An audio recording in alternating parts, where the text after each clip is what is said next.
Tras más de 2 años de contienda, el gobierno ruso quiere ahora aumentar los impuestos a las rentas más altas y a las empresas para financiar la ofensiva. El Ministerio de Finanzas publicó este martes las cifras de las medidas anunciadas anteriormente por el presidente Vladimir Putin.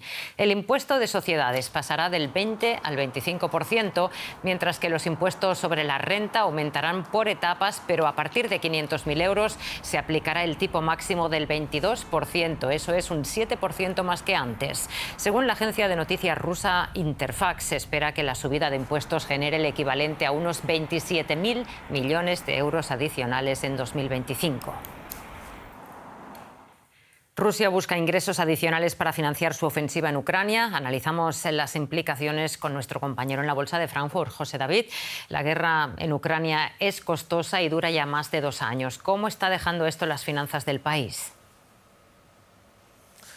Hola Rosa, ¿qué tal? Bueno, si nos fijamos en cómo evoluciona el PIB de Rusia, 5,4% los últimos datos, nos puede dar la impresión de que la economía va bien, pero como solemos explicar, esto es algo engañoso en una economía que está muy enfocada desde el punto de vista de la producción industrial a lo militar, y eso no tiene una repercusión de vuelta positiva en la economía. Una economía muy, como les decía, enfocada en la guerra, en el conflicto contra Ucrania, que le está haciendo que ese fondo soberano ruso esté poco a poco perdiendo cada vez más dinero desde que comenzó el conflicto, y está llevando a Rusia a déficits presupuestarios. Por ejemplo, en los primeros meses de este 2024 ya ha alcanzado el objetivo rosa que el Kremlin se había marcado para todo el año. Además, la falta de trabajadores, muchos destinados al conflicto, hace que las empresas tengan que subir los salarios, y eso ha llevado la inflación en Rusia a rondar el 8%, que es 2 veces más del objetivo que tiene el Banco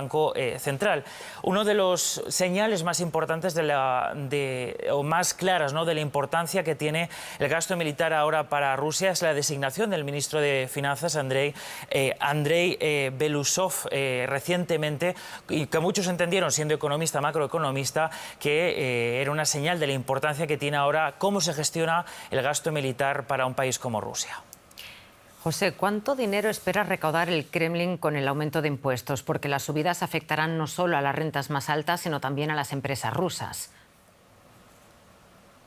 Sí, eso es. El impuesto de sociedades sube, Rosa, del 20 al 25%, como explicabais antes, y también se acaba con ese modelo de solo el 13% del impuesto a las rentas que se aplicó poco después de que Putin llegase al poder en su primer mandato. Ahora aumentará progresivamente. Con todas estas medidas se espera que el Kremlin pueda recaudar en torno a unos 29.000 millones de dólares para financiar seguramente mayoritariamente, ¿no?, la invasión de Ucrania. Pero hay que aclarar una cosa, y es que ese impuesto no va a afectar a todos. Por ejemplo, los militares, por ejemplo, las familias con menos recursos y con hijos, lo que muchos, Rosa, hoy interpretan como una medida para evitar las tensiones sociales en un momento en el que Putin necesita mantener el país unido. Interesante lo que cuentas. Muchísimas gracias por los detalles, José. Un saludo.